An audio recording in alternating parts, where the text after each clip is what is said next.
اور زمین پر کوئی چلنے پھرنے والا نہیں مگر اس کا رزق اللہ کے ذمے ہے۔ وہ اس کے رہنے کی جگہ کو بھی جانتا ہے اور جہاں سونپا جاتا ہے اسے بھی۔ یہ سب کچھ کتاب روشن میں لکھا ہوا ہے، اور وہی تو ہے جس نے آسمانوں اور زمین کو 6 دن میں بنایا، اور اس وقت اس کا عرش پانی پر تھا۔ تمہارے پیدا کرنے سے مقصود یہ ہے کہ وہ تم کو آزمائے کہ تم میں عمل کے لحاظ سے کون بہتر ہے۔ اور اے نبی، اگر تم کہو کہ تم لوگ مرنے کے بعد زندہ کر کے اٹھائے جاؤ گے تو کافر کہہ دیں گے کہ یہ تو کھلا جادو ہوا۔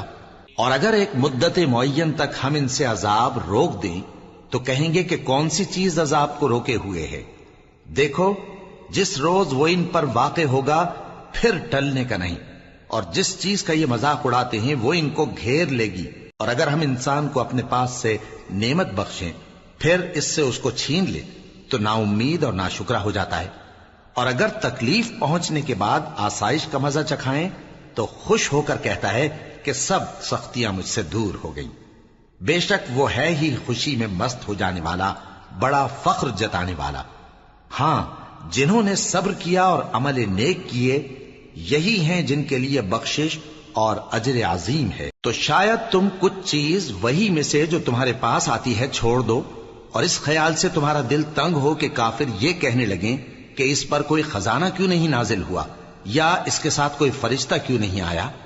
اے نبی، تم تو صرف نصیحت کرنے والے ہو، اور اللہ ہر چیز کا نگہبان ہے۔ کیا یہ لوگ کہتے ہیں کہ اس نے قرآن از خود بنا لیا ہے؟ کہہ دو کہ اگر سچے ہو تو تم بھی ایسی 10 صورتیں بنا لاؤ، اور اللہ کے سوا جس جس کو بلا سکتے ہو بلا بھی لو۔ بس اگر وہ تمہاری بات قبول نہ کریں تو جان لو کہ یہ قرآن اللہ کے علم سے اترا ہے، اور یہ کہ اس کے سوا کوئی معبود نہیں۔ تو کیا تم لوگ اسلام لاتے ہو؟ جو لوگ دنیا کی زندگی اور اس کی زیب و زینت کے طالب ہوں، ہم ان کے اعمال کا بدلہ انہیں دنیا ہی میں دے دیتے ہیں، اور اس میں ان کی حق تلفی نہیں کی جاتی۔ یہ وہ لوگ ہیں جن کے لیے آخرت میں آتش جہنم کے سوا اور کچھ نہیں، اور جو عمل انہوں نے دنیا میں کیے سب برباد، اور جو کچھ یہ کرتے رہے سب ضائع ہوا۔ بھلا جو لوگ اپنے پروردگار کی طرف سے دلیل روشن رکھتے ہوں اور ان کے ساتھ ایک آسمانی گواہ بھی اس کی جانب سے ہو، اور اس سے پہلے موسیٰ کی کتاب ہو جو پیشوا اور رحمت ہے، تو کیا وہ قرآن پر ایمان نہیں لائیں گے؟ یہی لوگ تو اس پر ایمان لاتے ہیں، اور جو کوئی اور فرقوں میں سے اس سے منکر ہو تو اس کا ٹھکانہ آگ ہے۔ تو تم اس قرآن سے شک میں نہ ہونا، یہ تمہارے پروردگار کی طرف سے حق ہے، لیکن اکثر لوگ ایمان نہیں لاتے۔ اور اس سے بڑھ کر ظالم کون ہوگا جو اللہ پر جھوٹ باندھے؟ ایسے لوگ اپنے رب کے سامنے پیش کیے جائیں گے اور گواہ کہیں گے کہ یہی لوگ ہیں جنہوں نے اپنے پروردگار پر جھوٹ بولا تھا۔ سن رکھو کہ ظالموں پر اللہ کی لعنت ہے، جو اللہ کے رستے سے روکتے اور اس میں کجی چاہتی ہیں، اور وہ آخرت کا بھی انکار کرتے ہیں۔ یہ لوگ زمین میں کہیں چھپ کر اللہ کو ہرا نہیں سکتے، اور نہ اللہ کے سوا کوئی ان کا حمایتی ہے۔ اے پیغمبر، ان کو دگنا عذاب دیا جائے گا، کیونکہ یہ شدت کفر سے تمہاری بات نہیں سن سکتے تھے اور نہ تم کو دیکھ سکتے تھے۔ یہی ہیں جنہوں نے اپنے آپ کو خسارے میں ڈالا، اور جو کچھ یہ افترا کیا کرتے تھے ان سے جاتا رہا۔ بلا شبہ یہ لوگ آخرت میں سب سے زیادہ نقصان پانے والے ہیں۔ جو لوگ ایمان لائے اور عمل نیک کیے اور اپنے پروردگار کے آگے عاجزی کی، یہی صاحب جنت ہیں، ہمیشہ اس میں رہیں گے۔ دونوں فریقوں یعنی کافر و مومن کی مثال ایسی ہے جیسے ایک اندھا بہرا ہو اور ایک دیکھتا سنتا۔ بھلا دونوں کا حال یکساں ہو سکتا ہے؟ پھر تم سوچتے کیوں نہیں؟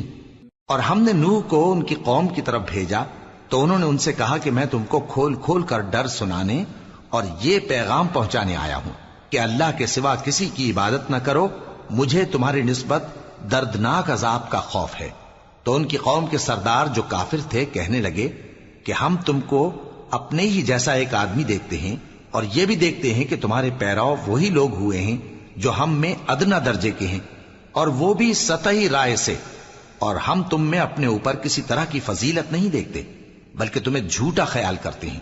فرمایا کہ اے قوم، دیکھو تو اگر میں اپنے پروردگار کی طرف سے دلیل روشن رکھتا ہوں اور اس نے مجھے اپنے ہاں سے رحمت بخشی ہو جس کی حقیقت تم سے پوشیدہ ہو گئی ہے، تو کیا ہم اس کے لیے تمہیں مجبور کر سکتے ہیں جبکہ تم اس سے ناخوش ہو؟ اور اے قوم، میں اس نصیحت کے بدلے تم سے مال و زر کا مطالبہ تو نہیں کرتا، میرا صلہ تو اللہ کے ذمے ہے، اور جو لوگ ایمان لائے ہیں میں ان کو نکالنے والا بھی نہیں ہوں، وہ تو اپنے پروردگار سے ملنے والے ہیں، لیکن میں دیکھتا ہوں کہ تم لوگ نادانی کر رہے ہو۔ اے میری قوم، اگر میں ان کو نکال دوں تو اللہ کی گرفت سے بچانے کے لیے کون میری مدد کر سکتا ہے؟ بھلا تم غور کیوں نہیں کرتے؟ اور میں نہ تم سے یہ کہتا ہوں کہ میرے پاس اللہ کے خزانے ہیں، اور نہ یہ کہ میں غیب جانتا ہوں، اور نہ یہ کہتا ہوں کہ میں فرشتہ ہوں، اور نہ ان لوگوں کی نسبت جن کو تم حقارت کی نظر سے دیکھتے ہو یہ کہتا ہوں کہ اللہ ان کو بھلائی یعنی اعمال کی جزا نہیں دے گا۔ جو ان کے دلوں میں ہے اسے اللہ خوب جانتا ہے، اگر میں ایسا کہوں تو بے انصافوں میں ہو جاؤں۔ انہوں نے کہا کہ نوح، تم نے ہم سے جھگڑا تو کیا اور جھگڑا بھی بہت کیا، اب اگر تم سچے ہو تو جس چیز سے ہمیں ڈراتے ہو وہ ہم پر لا نازل کرو۔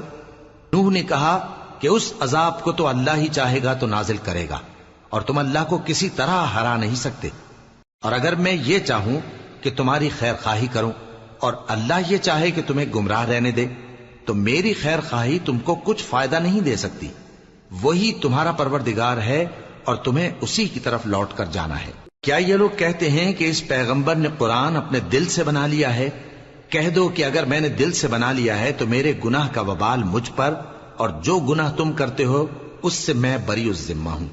اور نوح کی طرف وحی کی گئی کہ تمہاری قوم میں جو لوگ ایمان لا چکے ان کے سوا اور کوئی ایمان نہیں لائے گا، تو جو کام یہ کر رہے ہیں ان کی وجہ سے غم نہ کھاؤ، اور ایک کشتی ہمارے حکم سے ہمارے سامنے بناؤ، اور جو لوگ ظالم ہیں ان کے بارے میں مجھ سے کچھ نہ کہنا، کیونکہ وہ ضرور غرق کر دیے جائیں گے۔ اور نوح نے کشتی بنانا شروع کر دی، اور جب ان کی قوم کے سردار ان کے پاس سے گزرتے تو ان سے تمسخر کرتے۔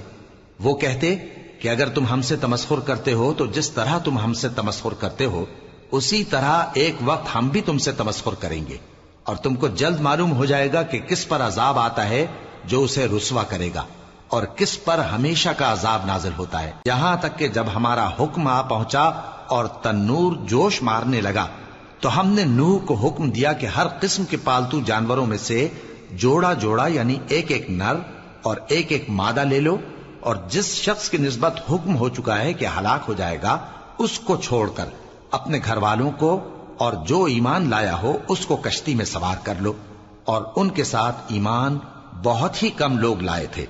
نوح نے کہا کہ اللہ کا نام لے کر کہ اسی کے کرم سے اس کا چلنا اور ٹھہرنا ہے، اس میں سوار ہو جاؤ، بے شک میرا پروردگار بخشنے والا ہے، مہربان ہے۔ اور وہ ان کو لے کر طوفان کی لہروں میں چلنے لگی۔ لہریں کیا تھیں؟ گویا پہاڑ تھے۔ اس وقت نوح نے اپنے بیٹے کو جو کشتی سے الگ تھا پکارا کہ بیٹا ہمارے ساتھ سوار ہو جا اور کافروں میں شامل نہ ہو۔ اس نے کہا کہ میں ابھی پہاڑ سے جا لگوں گا، وہ مجھے پانی سے بچا لے گا۔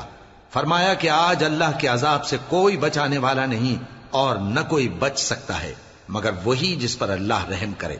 اتنے میں دونوں کے درمیان لہر حائل ہو گئی اور وہ ڈوب کر رہ گیا، اور حکم دیا گیا کہ اے زمین اپنا پانی نگل جا اور اے آسمان تھم جا، اور پانی خشک ہو گیا اور کام تمام کر دیا گیا، اور کشتی کوہ جودی پر جا ٹھہری، اور کہہ دیا گیا کہ بے انصاف لوگوں پر لعنت۔ اور نوح نے اپنے پروردگار کو پکارا اور کہا کہ پروردگار، میرا بیٹا بھی میرے گھر والوں میں ہے، تو اس کو بھی نجات دے، تیرا وعدہ سچا ہے اور تو بہترین حاکم ہے۔ اللہ نے فرمایا کہ اے نوح، وہ تیرے گھر والوں میں نہیں ہے، وہ تو سراسر بد عمل ہے، تو جس چیز کی تم کو حقیقت معلوم نہیں اس کے بارے میں مجھ سے درخواست ہی نہ کرو، اور میں تم کو نصیحت کرتا ہوں کہ نادان نہ بنو۔ نوح نے کہا پروردگار، میں تجھ سے پناہ مانگتا ہوں کہ ایسی چیز کی تجھ سے درخواست کروں جس کی حقیقت مجھے معلوم نہیں، اور اگر تو مجھے نہیں بخشے گا اور مجھ پر رحم نہیں فرمائے گا تو میں تباہ ہو جاؤں گا۔ حکم ہوا کہ نوح ہماری طرف سے سلامتی اور برکتوں کے ساتھ جو تم پر اور تمہارے ساتھ کی جماعتوں پر نازل کی گئی ہیں اتر آؤ، اور کچھ اور جماعتیں ہوں گی جن کو ہم دنیا کے فوائد سے بہرہ مند کریں گے، پھر ان کو ہماری طرف سے عذاب علیم پہنچے گا۔ یہ حالات غیب کی خبروں میں سے ہیں جو ہم تمہاری طرف بھیجتے ہیں، اور اس سے پہلے نہ تم ہی ان کو جانتے تھے اور نہ تمہاری قوم ہی ان سے واقف تھی، تو صبر کرو کہ انجام پرہیزگاروں ہی کا بھلا ہے۔ اور ہم نے قوم عاد کی طرف ان کے بھائی ہود کو بھیجا. انہوں نے کہا اے میری قوم اللہ ہی کی عبادت کرو، اس کے سوا تمہارا کوئی معبود نہیں. تم شرک کر کے اللہ پر محض بہتان باندھتے ہو. میری قوم میں اس واض و نصیحت کا تم سے کچھ صلہ نہیں مانگتا. میرا صلہ تو اس کے ذمے ہے جس نے مجھے پیدا کیا. بھلا تم سمجھتے کیوں نہیں؟ اور اے قوم اپنے پروردگار سے بخشش مانگو، پھر اس کے آگے توبہ کرو. وہ تم پر آسمان سے موسلا دھار بارش برسائے گا اور تمہاری طاقت پر طاقت بڑھائے گا. اور دیکھو گناہگار بن کر روگردانی نہ کرو. وہ بولے ہود تم ہمارے پاس کوئی دلیل ظاہر نہیں لائے، اور ہم صرف تمہارے کہنے سے نہ اپنے معبودوں کو چھوڑنے والے ہیں اور نہ تم پر ایمان لانے والے ہیں. ہم تو یہ سمجھتے ہیں کہ ہمارے کسی معبود نے تمہیں تکلیف پہنچا کر دیوانہ کر دیا ہے. انہوں نے کہا کہ میں اللہ کو گواہ کرتا ہوں اور تم بھی گواہ رہو کہ جن کو تم اللہ کا شریک بناتے ہو میں ان سے بیزار ہوں. یعنی جن کی اللہ کے سوا عبادت کرتے ہو تو تم سب مل کر میرے بارے میں جو تدبیر کرنی چاہو کر لو اور مجھے مہلت نہ دو. میں اللہ پر جو میرا اور تمہارا سب کا پروردگار ہے بھروسہ رکھتا ہوں. زمین پر جو چلنے پھرنے والا ہے وہ اللہ کے قبضہ قدرت میں ہے. بے شک میرا پروردگار سیدھے رستے پر ہے. اب اگر تم روگردانی کرو گے تو جو پیغام میرے ذریعے تمہاری طرف بھیجا گیا ہے وہ میں نے تمہیں پہنچا دیا ہے، اور میرا پروردگار تمہاری جگہ اور لوگوں کو لا بسائے گا، اور تم اللہ کا کچھ بھی نہیں بگاڑ سکو گے. میرا پروردگار تو ہر چیز پر نگہبان ہے. اور جب ہمارا حکم عذاب آ پہنچا تو ہم نے ہود کو اور جو لوگ ان کے ساتھ ایمان لائے تھے ان کو اپنی مہربانی سے بچا لیا اور انہیں عذاب شدید سے نجات دی. یہ وہی قوم عاد ہے جس نے اللہ کی نشانیوں سے انکار کیا اور اس کے پیغمبروں کی نافرمانی کی اور ہر سرکش و متکبر کا کہا مانا. اور اس دنیا میں بھی لعنت ان کے پیچھے لگی رہی اور قیامت کے دن بھی لگی رہے گی. دیکھو قوم عاد نے اپنے پروردگار سے کفر کیا، اور سن رکھو قوم عاد پر پھٹکار ہے جو ہود کی قوم تھی. اور قوم سمود کی طرف ان کے بھائی صالح کو بھیجا تو انہوں نے کہا اے قوم اللہ ہی کی عبادت کرو، اس کے سوا تمہارا کوئی معبود نہیں. اسی نے تم کو زمین سے پیدا کیا اور اس میں آباد کیا، تو اس سے مغفرت مانگو اور اس کے آگے توبہ کرو. بے شک میرا پروردگار نزدیک بھی ہے اور دعا کا قبول کرنے والا بھی ہے. انہوں نے کہا کہ صالح اس سے پہلے ہم تم سے کئی طرح کی امیدیں رکھتے تھے، اب وہ منقطع ہو گئی. کیا تم ہم کو ان چیزوں سے منع کرتے ہو جن کو ہمارے بزرگ پوجتے آئے ہیں؟ اور جس بات کی طرف تم ہمیں بلاتے ہو اس کی طرف سے ہم بڑے بھاری شک میں ہیں. صالح نے کہا اے میری قوم بھلا دیکھو تو اگر میں اپنے پروردگار کی طرف سے کھلی دلیل پر ہوں اور اس نے مجھے اپنے ہاتھ سے نبوت کی نعمت بخشی ہو، تو اگر میں اللہ کی نافرمانی کروں تو اس کے سامنے میری کون مدد کرے گا؟ تم تو کفر کی باتوں سے میرا نقصان ہی کرتے ہو. اور یہ بھی کہا کہ اے قوم یہ اللہ کی اونٹنی تمہارے لیے ایک نشانی یعنی معجزہ ہے، تو اس کو چھوڑ دو کہ اللہ کی زمین میں جہاں چاہے چرتی پھرے، اور اس کو کسی طرح کی تکلیف نہ دینا ورنہ تمہیں جلد عذاب آ پکڑے گا. مگر انہوں نے اس کو کاٹ ڈالا. تو صالح نے کہا کہ اپنے گھروں میں 3 دن اور فائدے اٹھا لو، یہ وعدہ ہے کہ جھوٹا نہ ہوگا.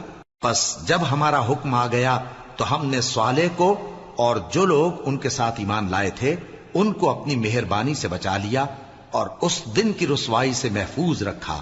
بے شک تمہارا پروردگار طاقتور ہے، زبردست ہے. اور جن لوگوں نے ظلم کیا تھا ان کو چنگھاڑ کی صورت میں عذاب نے آ پکڑا تو وہ اپنے گھروں میں اوندھے پڑے رہ گئے، گویا کبھی ان میں بسے ہی نہ تھے. سن رکھو کہ قوم سمود نے اپنے پروردگار سے کفر کیا، اور سن رکھو قوم سمود پر پھٹکار ہے. اور ہمارے فرشتے ابراہیم کے پاس بشارت لے کر آئے تو سلام کہا، انہوں نے بھی جواب میں سلام کہا. ابھی کچھ وقفہ نہیں ہوا تھا کہ ابراہیم ایک بھنا ہوا بچڑا لے آئے.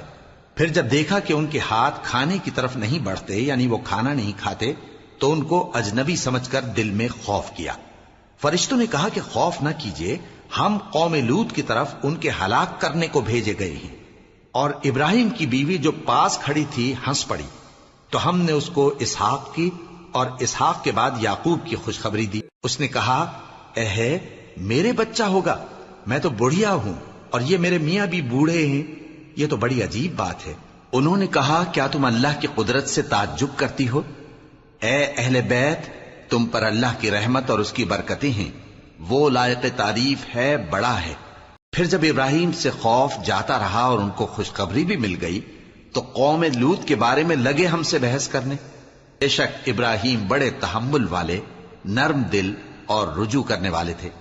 اے ابراہیم، اس بات کو جانے دو، تمہارے پروردگار کا حکم آ پہنچا ہے اور ان لوگوں پر عذاب آنے والا ہے جو کبھی نہیں ٹلنے کا۔ اور جب ہمارے فرشتے لوط کے پاس آئے تو وہ ان کے آنے سے غمناک اور تنگ دل ہوئے اور کہنے لگے کہ آج کا دن بڑی مشکل کا دن ہے۔ اور لوط کی قوم کے لوگ ان کے پاس بے تحاشا دوڑتے ہوئے آئے اور یہ لوگ پہلے ہی سے انتہائی بےہودہ حرکتیں کیا کرتے تھے۔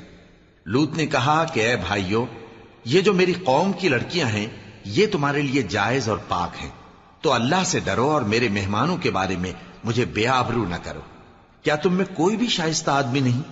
وہ بولے تم کو معلوم ہے کہ تمہاری ان بیٹیوں کی ہمیں کچھ حاجت نہیں، اور جو ہماری غرض ہے اسے تم خوب جانتے ہو۔ لوط نے کہا اے کاش مجھ میں تمہارے مقابلے کی طاقت ہوتی یا میں کسی مضبوط قلعے میں پناہ لے لیتا۔ فرشتوں نے کہا اے لوط، ہم تمہارے پروردگار کے فرشتے ہیں، یہ لوگ ہرگز تم تک نہیں پہنچ سکیں گے، تو کچھ رات رہے سے اپنے گھر والوں کو لے کر چل دو اور تم میں سے کوئی شخص پیچھے مڑ کر نہ دیکھے مگر تمہاری بیوی کے جو آفت ان پر پڑنے والی ہے وہی اس پر بھی پڑے گی۔ ان کے عذاب کے وعدے کا وقت صبح ہے، اور کیا صبح کچھ دور ہے؟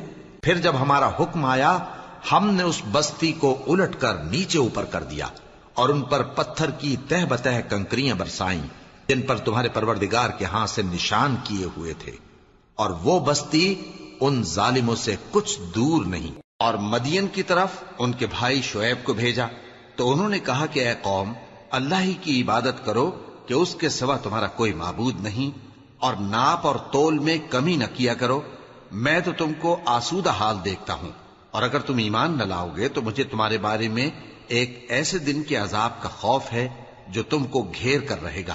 اور اے میری قوم، ناپ اور تول انصاف کے ساتھ پوری پوری کیا کرو، اور لوگوں کو ان کی چیزیں کم نہ دیا کرو، اور زمین میں خرابی کرتے نہ پھرو۔ اگر تم کو میرے کہنے کا یقین ہو تو اللہ کا دیا ہوا نفع ہی تمہارے لیے بہتر ہے، اور میں تمہارا نگہبان نہیں ہوں۔ انہوں نے کہا اے شعیب، کیا تمہاری نماز تمہیں یہ سکھاتی ہے کہ جن کو ہمارے باپ دادا پوجتے آئے ہیں ہم ان کو ترک کر دیں، یا اپنے مال میں تصرف کرنا چاہیں تو نہ کریں؟ تم تو بڑے نرم دل اور بڑے سیدھے ہو۔ انہوں نے کہا کہ اے قوم، دیکھو تو اگر میں اپنے پروردگار کی طرف سے دلیل روشن پر ہوں اور اس نے اپنے ہاں سے مجھے نیک روزی دی ہو تو کیا میں اپنا فرض ادا نہ کروں؟ اور میں نہیں چاہتا کہ جس بات سے میں تمہیں منع کروں خود اس کو کرنے لگوں۔ میں تو جہاں تک مجھ سے ہو سکے تمہارے معاملات کی اصلاح چاہتا ہوں، اور اس بارے میں مجھے توفیق کا ملنا اللہ ہی کے فضل سے ہے۔ میں اسی پر بھروسہ رکھتا ہوں اور اسی کی طرف رجوع کرتا ہوں۔ اور اے قوم، میری مخالفت تم سے کوئی ایسا کام نہ کرا دے کہ جیسی مصیبت نوح کی قوم یا ہود کی قوم یا صالح کی قوم پر واقع ہوئی تھی ویسی ہی مصیبت تم پر واقع ہو۔ اور لوط کی قوم کا زمانہ تو تم سے کچھ دور نہیں، اور اپنے پروردگار سے بخشش مانگو اور اس کے آگے توبہ کرو، بے شک میرا پروردگار بڑا مہربان ہے، بہت محبت کرنے والا ہے۔ انہوں نے کہا کہ شعیب، تمہاری بہت سی باتیں ہماری سمجھ میں نہیں آتی، اور ہم دیکھتے ہیں کہ تم ہم میں کمزور بھی ہو، اور اگر تمہارے بھائی بند نہ ہوتے تو ہم تم کو سنسار کر دیتے، اور تم ہم پر کسی طرح بھی غالب نہیں ہو۔ انہوں نے کہا کہ اے قوم، کیا میرے بھائی بندوں کا دباؤ تم پر اللہ سے زیادہ ہے، اور اس کو تم نے پیٹھ پیچھے ڈال رکھا ہے؟ میرا پروردگار تو تمہارے سب اعمال کا احاطہ کیے ہوئے ہے۔ اور اے قوم، تم اپنی جگہ کام کیے جاؤ، میں اپنی جگہ کام کیے جاتا ہوں۔ تم کو ان قریب معلوم ہو جائے گا کہ رسوا کرنے والا عذاب کس پر آتا ہے اور جھوٹا کون ہے، اور تم بھی انتظار کرو، میں بھی تمہارے ساتھ انتظار کرتا ہوں۔ اور جب ہمارا حکم آ پہنچا تو ہم نے شعیب کو اور جو لوگ ان کے ساتھ ایمان لائے تھے ان کو تو اپنی رحمت سے بچا لیا، اور جو ظالم تھے ان کو چنگھاڑ نے آ دبوچا، تو وہ اپنے گھروں میں اوندھے پڑے رہ گئے، گویا ان میں کبھی بسے ہی نہ تھے۔ سن رکھو کہ مدین پر ویسی ہی پھٹکار ہے جیسی سمود پر پھٹکار تھی۔ اور ہم نے موسیٰ کو اپنی نشانیاں اور دلیل روشن دے کر بھیجا فرعون اور اس کے سرداروں کی طرف، تو وہ فرعون ہی کے حکم پر چلتے رہے، حالانکہ فرعون کا حکم درست نہیں تھا۔ وہ قیامت کے دن اپنی قوم کے آگے آگے چلے گا، پھر ان کو دوزخ میں جا اتارے گا، اور جس مقام پر وہ اتارے جائیں گے وہ برا ہے۔ اور اس جہان میں بھی لعنت ان کے پیچھے لگا دی گئی، اور قیامت کے دن بھی پیچھے لگی رہے گی۔ جو انعام ان کو ملا ہے برا ہے۔ یہ پرانی بستیوں کے تھوڑے سے حالات ہیں جو ہم تم سے بیان کرتے ہیں، ان میں سے بعض تو باقی ہیں اور بعض تہس نہس ہو گئیں۔ اور ہم نے ان لوگوں پر ظلم نہیں کیا بلکہ انہوں نے خود اپنے اوپر ظلم کیا۔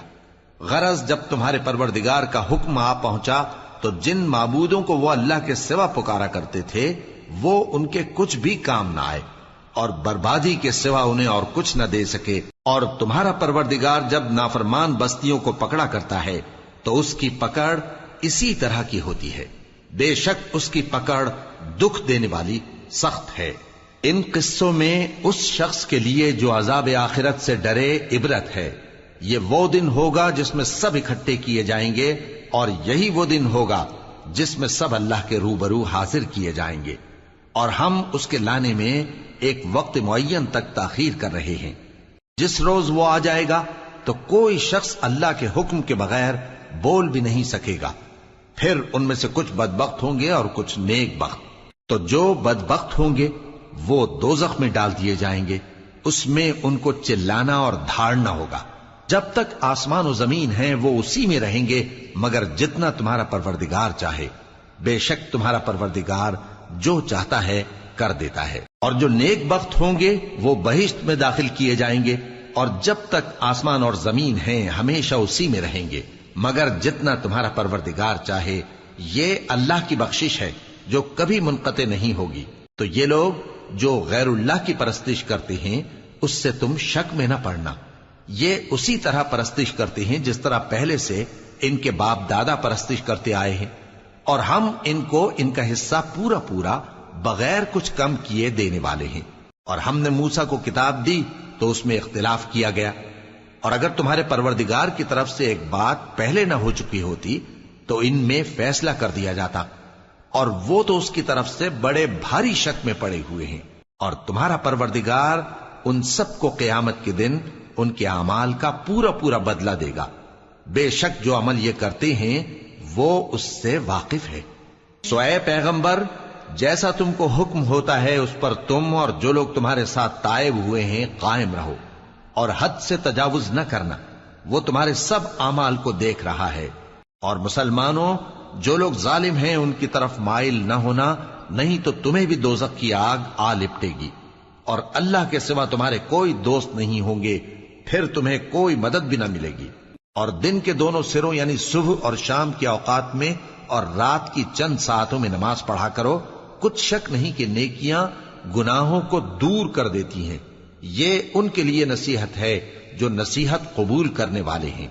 اور صبر کیے رہو کہ اللہ نیکوکاروں کا اجر ضائع نہیں کرتا۔ تو جو امتیں تم سے پہلے گزر چکی ہیں ان میں ایسے ہوش مند کیوں نہ ہوئے جو ملک میں خرابی کرنے سے روکتے؟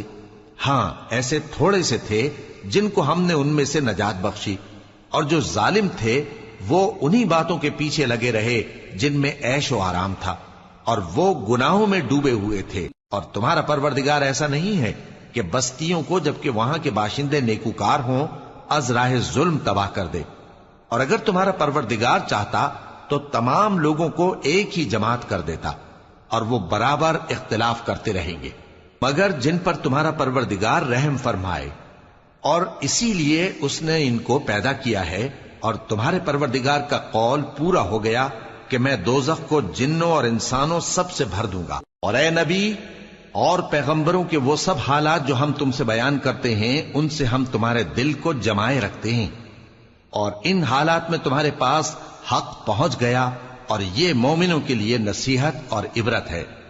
اور جو لوگ ایمان نہیں لائے ان سے کہہ دو کہ تم اپنی جگہ عمل کیے جاؤ، ہم اپنی جگہ عمل کیے جاتے ہیں، اور نتیجہ اعمال کا تم بھی انتظار کرو، ہم بھی انتظار کرتے ہیں۔ اور آسمانوں اور زمین کی چھپی چیزوں کا علم اللہ ہی کو ہے، اور تمام معاملات اسی کی طرف رجوع کیے جائیں گے۔ تو اسی کی عبادت کرو اور اسی پر بھروسہ رکھو، اور جو کچھ تم لوگ کر رہے ہو تمہارا پروردگار اس سے بے خبر نہیں۔ شروع اللہ کا نام لے کر جو بڑا مہربان نہایت رحم والا ہے۔ الف لام را، یہ کتاب روشن کی آیتیں ہیں۔ ہم نے اس قرآن کو عربی میں نازل کیا ہے تاکہ تم لوگ سمجھ سکو۔ اے پیغمبر، ہم اس قرآن کے ذریعے سے جو ہم نے تمہاری طرف بھیجا ہے تمہیں ایک نہایت اچھا قصہ سناتے ہیں، اور تم اس سے پہلے بے خبر تھے۔ جب یوسف نے اپنے والد سے کہا کہ ابا، میں نے خواب میں 11 ستاروں اور سورج اور چاند کو دیکھا ہے، دیکھتا کیا ہوں کہ وہ مجھے سجدہ کر رہی ہیں۔ انہوں نے کہا کہ بیٹا، اپنے خواب کا ذکر اپنے بھائیوں سے نہ کرنا، نہیں تو وہ تمہارے حق میں کوئی چال چلیں گے۔ کچھ شک نہیں کہ شیطان انسان کا کھلا دشمن ہے، اور اسی طرح اللہ تمہیں برگزیدہ و ممتاز کرے گا اور خواب کی باتوں کی تعبیر کا علم سکھائے گا، اور جس طرح اس نے اپنی نعمت پہلے تمہارے دادا پر دادا ابراہیم اور اسحاق پر پوری کی تھی، اسی طرح تم پر اور اولاد یعقوب پر پوری کرے گا۔ بے شک تمہارا پروردگار سب کچھ جاننے والا ہے، حکمت والا ہے۔ ہاں، یوسف اور ان کے بھائیوں کے قصے میں پوچھنے والوں کے لیے بہت سی نشانیاں ہیں۔ جب انہوں نے آپس میں تذکرہ کیا کہ یوسف اور اس کا بھائی ابا کو ہم سے زیادہ پیارے ہیں، حالانکہ ہم جماعت کی جماعت ہیں، کچھ شک نہیں کہ ابا کھلی غلطی پر ہیں، یوسف کو یا تو جان سے مار ڈالو یا کسی ملک میں پھینک آؤ، پھر ابا کی توجہ صرف تمہاری طرف ہو جائے گی، اور اس کے بعد تم نیک لوگوں میں ہو جاؤ گے۔ ان میں سے ایک کہنے والے نے کہا کہ یوسف کو جان سے نہ مارو، کسی اندھے کنویں میں ڈال دو کہ کوئی راہگیر اسے نکال کر کسی دوسرے ملک میں لے جائے گا۔ اگر تم کو کرنا ہی ہے تو یوں کرو۔ یہ مشورہ کر کے وہ اپنے والد سے کہنے لگے کہ ابا جان، کیا سبب ہے کہ آپ یوسف کے بارے میں ہمارا اعتبار نہیں کرتے، حالانکہ ہم اس کے خیر خواہ ہیں؟ کل اسے ہمارے ساتھ بھیج دیجئے کہ خوب میوے کھائے اور کھیلے کودے، ہم اس کے نگہبان ہیں۔ انہوں نے کہا کہ یہ امر مجھے غمناک کیے دیتا ہے کہ تم اسے لے جاؤ، یعنی وہ مجھ سے جدا ہو جائے، اور مجھے یہ بھی خوف ہے کہ تم کھیل میں اس سے غافل ہو جاؤ اور اسے بھیڑیا کھا جائے۔ وہ کہنے لگے کہ اگر ہماری موجودگی میں کہ ہم ایک طاقتور جماعت ہیں اسے بھیڑیا کھا گیا تو ہم بڑے نقصان میں پڑ گئے۔ غرض جب وہ اس کو لے گئے اور اس بات پر اتفاق کر لیا کہ اس کو اندھے کنویں میں ڈال دیں، اور ہم نے یوسف کی طرف وحی بھیجی کہ ایک وقت ایسا آئے گا کہ تم انہیں ان کے اس سلوک سے آگاہ کرو گے، اور ان کو اس وحی کی کچھ خبر نہ ہوگی۔ اور یہ حرکت کر کے وہ رات کے وقت باپ کے پاس روتے ہوئے آئے، کہنے لگے کہ ابا جان، ہم تو دوڑنے اور ایک دوسرے سے آگے نکلنے میں مصروف ہو گئے اور یوسف کو اپنے اسباب کے پاس چھوڑ گئے تو اسے بھیڑیا کھا گیا، اور آپ ہماری بات کو گو ہم سچ ہی کہتے ہیں باور نہیں کریں گے۔ اور ان کے کرتے پر جھوٹ موٹ کا لہو بھی لگا لائے۔ یعقوب نے کہا کہ یوں نہیں ہے، بلکہ تم اپنے دل سے یہ بات بنا لائے ہو۔ اچھا، صبر کہ وہی خوب ہے، اور جو تم بیان کرتے ہو اس کے بارے میں اللہ ہی سے مدد چاہیے۔ اور اب اللہ کی شان دیکھو کہ اس کنویں کے قریب ایک قافلہ آوارد ہوا اور انہوں نے پانی کے لیے اپنا سقا بھیجا، تو اس نے کنویں میں ڈول لٹکایا، یوسف اس سے لٹک گئے۔ وہ بولا، زہے قسمت، یہ تو ایک لڑکا ہے، اور اس کو قیمتی سرمایہ سمجھ کر چھپا لیا۔ اور جو کچھ وہ کرتے تھے اللہ کو خوب معلوم تھا، اور انہوں نے اس کو تھوڑی سی قیمت یعنی مادود چند درہموں پر بیچ ڈالا، اور وہ اس سے بیزار ہو رہے تھے۔ اور مصر میں جس شخص نے اس کو خریدا، اس نے اپنی بیوی سے جس کا نام زلیخا تھا کہا کہ اس کو عزت و اکرام سے رکھو، عجب نہیں کہ یہ ہمیں فائدہ دے یا ہم اسے بیٹا بنا لیں۔ اس طرح ہم نے یوسف کو سرزمین مصر میں جگہ دی، اور غرض یہ تھی کہ ہم ان کو خواب کی باتوں کی تعبیر سکھائیں، اور اللہ اپنے کام پر غالب ہے لیکن اکثر لوگ نہیں جانتے۔ اور جب وہ اپنی جوانی کو پہنچے تو ہم نے ان کو دانائی اور علم عطا کیا، اور نیکوکاروں کو ہم اسی طرح بدلہ دیا کرتے ہیں۔ اور جس عورت کے گھر میں وہ رہتے تھے اس نے ان کو اپنی طرف مائل کرنا چاہا، اور دروازے بند کر کے کہنے لگی، یوسف جلدی آؤ۔ انہوں نے کہا کہ اللہ پناہ میں رکھے، وہ یعنی تمہارے میاں تو میرے آقا ہیں، انہوں نے مجھے اچھی طرح سے رکھا ہے، میں ایسا ظلم نہیں کر سکتا، بے شک ظالم لوگ فلاح نہیں پائیں گے۔ اور اس عورت نے ان کا قصد کیا اور انہوں نے اس کا قصد کیا۔ اگر وہ اپنے پروردگار کی نشانی نہ دیکھتے تو جو ہوتا سو ہوتا۔ یوں اس لیے کیا گیا کہ ہم ان سے برائی اور بے حیائی کو روک دیں۔ بے شک وہ ہمارے چنے ہوئے بندوں میں سے تھے۔ اور دونوں دروازے کی طرف بھاگے، آگے یوسف پیچھے زلیخا، اور عورت نے ان کا کرتا پیچھے سے پکڑ کر جو کھینچا تو پھاڑ ڈالا، اور دونوں کو دروازے کے پاس عورت کا خاوند مل گیا۔ تو عورت بولی کہ جو شخص تمہاری بیوی کے ساتھ برا ارادہ کرے اس کی اس کے سوا کیا سزا ہے کہ یا تو قید کیا جائے یا اسے دکھ کا عذاب دیا جائے۔ یوسف نے کہا اسی نے مجھ کو اپنی طرف مائل کرنا چاہا تھا، اور اس کے خاندان میں سے ایک گواہ نے گواہی دی کہ اگر اس کا کرتا آگے سے پھٹا ہو تو یہ سچی اور یوسف جھوٹا ہے، اور اگر کرتا پیچھے سے پھٹا ہو تو یہ جھوٹی اور وہ سچا ہے۔ سو جب اس کا کرتا دیکھا تو پیچھے سے پھٹا تھا، تب اس نے زلیخا سے کہا کہ یہ تمہارا ہی فریب ہے، اور کچھ شک نہیں کہ تم عورتوں کے فریب بڑے بھاری ہوتے ہیں۔ یوسف اس بات کا خیال نہ کر، اور زلیخا تو اپنے گناہ کی بخشش مانگ، بے شک خطا تیری ہی ہے۔ اور شہر میں عورتیں گفتگویں کرنے لگیں کہ عزیز کی بیوی اپنے غلام کو اپنی طرف مائل کرنا چاہتی ہے، اور اس کی محبت اس کے دل میں گھر کر گئی ہے، ہم دیکھتی ہیں کہ وہ کھلی گمراہی میں ہے۔ پھر جب زلیخا نے ان عورتوں کی گفتگو جو حقیقت میں دیدار یوسف کے لیے ایک چال تھی سنی، تو ان کے پاس دعوت کا پیغام بھیجا، اور ان کے لیے ایک محفل مرتب کی، اور پھل تراشنے کے لیے ہر ایک کو ایک ایک چھری دی، اور یوسف سے کہا کہ ان کے سامنے آؤ۔ جب عورتوں نے ان کو دیکھا تو ان کا روب حسن ان پر ایسا چھا گیا کہ پھل تراشتے تراشتے اپنے ہاتھ کاٹ لیے، اور بے ساختہ بول اٹھیں کہ اللہ پاک ہے، یہ آدمی نہیں، یہ تو کوئی بزرگ فرشتہ ہے۔ زلیخا نے کہا تو یہ وہی ہے جس کے بارے میں تم مجھے تانے دیتی تھیں، اور بے شک میں نے اس کو اپنی طرف مائل کرنا چاہا مگر یہ بچا رہا، اور اگر یہ وہ کام نہ کرے گا جو میں اسے کہتی ہوں تو قید کر دیا جائے گا اور ذلیل ہوگا۔ یوسف نے دعا کی کہ پروردگار جس کام کی طرف یہ مجھے بلاتی ہیں اس کی نسبت مجھے قید پسند ہے، اور اگر تو مجھ سے ان کے فریب کو نہ ہٹائے گا تو میں ان کی طرف مائل ہو جاؤں گا اور نادانوں میں سے ہو جاؤں گا۔ پس ان کے رب نے ان کی دعا قبول کر لی اور ان سے عورتوں کا داؤں ٹال دیا، بے شک وہی تو سننے والا ہے، جاننے والا ہے۔ پھر باوجود اس کے کہ وہ لوگ ان کی بے گناہی کے نشان دیکھ چکے تھے، ان کی رائے یہی ٹھہری کہ کچھ عرصے کے لیے ان کو قید ہی کر دیں، اور ان کے ساتھ دو اور جوان بھی داخل زندہ ہوئے۔ ایک نے ان میں سے کہا کہ میں نے خواب دیکھا ہے، دیکھتا کیا ہوں کہ شراب کے لیے انگور نچوڑ رہا ہوں۔ دوسرے نے کہا کہ میں نے بھی خواب دیکھا ہے، میں یہ دیکھتا ہوں کہ اپنے سر پر روٹیاں اٹھائے ہوئے ہوں اور پرندے ان میں سے کھا رہے ہیں، تو ہمیں ان کی تعبیر بتا دیجئے کہ ہم تمہیں نیکوکار دیکھتے ہیں۔ یوسف نے کہا کہ جو کھانا تم کو ملنے والا ہے وہ آنے نہیں پائے گا کہ میں اس سے پہلے تم کو اس کی تعبیر بتا دوں گا۔ یہ ان باتوں میں سے ہے جو میرے پروردگار نے مجھے سکھائی ہیں۔ جو لوگ اللہ پر ایمان نہیں لاتے اور آخرت کا انکار کرتے ہیں، میں نے ان کا مذہب چھوڑ دیا ہے، اور میں اپنے باپ دادا ابراہیم اور اسحاق اور یعقوب کے مذہب پر چلتا ہوں۔ ہمیں شایع نہیں ہے کہ کسی چیز کو اللہ کے ساتھ شریک بنائیں، یہ اللہ کا فضل ہے ہم پر بھی اور لوگوں پر بھی، لیکن اکثر لوگ شکر نہیں کرتے۔ اے میرے قید خانے کے رفیقو، بھلا کئی جدا جدا آقا اچھے یا اللہ جو اکیلا ہے سب پر غالب ہے؟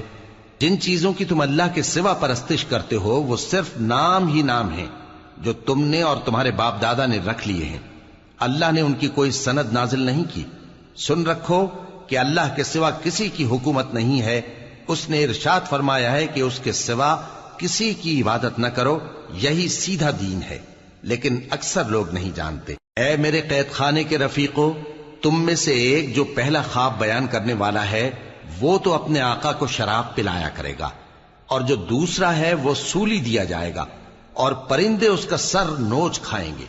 جو بات تم مجھ سے پوچھتے تھے وہ فیصل ہو چکی ہے، اور ان دونوں میں سے جس کی نسبت یوسف نے خیال کیا کہ وہ رہائی پا جائے گا، اس سے کہا کہ اپنے آقا سے میرا ذکر بھی کر دینا۔ پھر شیطان نے اسے ان کا اپنے آقا سے ذکر کرنا بھلا دیا، اور یوسف کئی برس قید خانے ہی میں رہے۔ اور بادشاہ نے کہا کہ میں نے خواب دیکھا ہے، دیکھتا کیا ہوں کہ 7 موٹی گائیں ہیں جن کو 7 دبلی گائیں کھا رہی ہیں، اور 7 خوشے سبز ہیں اور 7 خشک۔ اے درباریو، اگر تم خوابوں کی تعبیر دے سکتے ہو تو مجھے میرے خواب کی تعبیر بتاؤ۔ انہوں نے کہا یہ خواب تو پریشان خیالی سے ہیں اور ہمیں ایسے خوابوں کی تعبیر نہیں آتی۔ اور وہ شخص جو دونوں قیدیوں میں سے رہائی پا گیا تھا اور جسے مدت کے بعد وہ بات یاد آ گئی، بول اٹھا کہ میں آپ کو اس کی تعبیر لا بتاتا ہوں، مجھے قید خانے جانے کی اجازت دیجیے۔ غرض وہ یوسف کے پاس آیا اور کہنے لگا، یوسف، اے بڑے سچے یوسف، ہمیں اس خواب کی تعبیر بتائیے کہ 7 موٹی گایوں کو 7 دبلی گائیں کھا رہی ہیں، اور 7 خوشے سبز ہیں اور 7 سوکھے، تاکہ میں لوگوں کے پاس واپس جا کر تعبیر بتاؤں۔ عجب نہیں کہ وہ تمہاری قدر جانے۔ انہوں نے کہا کہ تم لوگ 7 سال متواتر کھیتی کرتے رہو گے، تو جو غلہ کاٹو تو تھوڑے سے غلے کے سوا جو کھانے میں آئے باقی کو خوشوں میں ہی رہنے دینا۔ پھر اس کے بعد خشک سالی کے 7 سخت سال آئیں گے کہ جو غلہ تم نے جمع کر رکھا ہوگا وہ سب کو کھا جائیں گے، صرف وہی تھوڑا سا رہ جائے گا جو تم احتیاط سے رکھ چھوڑو گے۔ پھر اس کے بعد ایک ایسا سال آئے گا کہ خوب مے برسے گا اور لوگ اس میں رس نچوڑیں گے۔ اور یہ تعبیر سن کر بادشاہ نے حکم دیا کہ یوسف کو میرے پاس لے آؤ۔ سو جب قاصد ان کے پاس گیا تو انہوں نے کہا کہ اپنے آقا کے پاس واپس جاؤ اور اس سے پوچھو کہ ان عورتوں کا کیا حال ہے جنہوں نے اپنے ہاتھ کاٹ لیے تھے، بے شک میرا پروردگار ان کے فریب سے خوب واقف ہے۔ بادشاہ نے عورتوں سے پوچھا کہ تمہارا کیا قصہ تھا جب تم نے یوسف کو اپنی طرف مائل کرنا چاہا؟ سب بول اٹھیں کہ اللہ پاک ہے، ہم نے اس میں کوئی برائی معلوم نہیں کی۔ عزیز کی بیوی نے کہا، اب سچی بات تو ظاہر ہو ہی گئی ہے، اصل یہ ہے کہ میں نے اس کو اپنی طرف مائل کرنا چاہا تھا اور وہ بے شک سچا ہے۔ یوسف نے کہا کہ میں نے یہ بات اس لیے پوچھی ہے کہ عزیز کو یقین ہو جائے کہ میں نے اس کی پیٹھ پیچھے اس کی امانت میں خیانت نہیں کی، اور اللہ خیانت کرنے والوں کی چال کو چلنے نہیں دے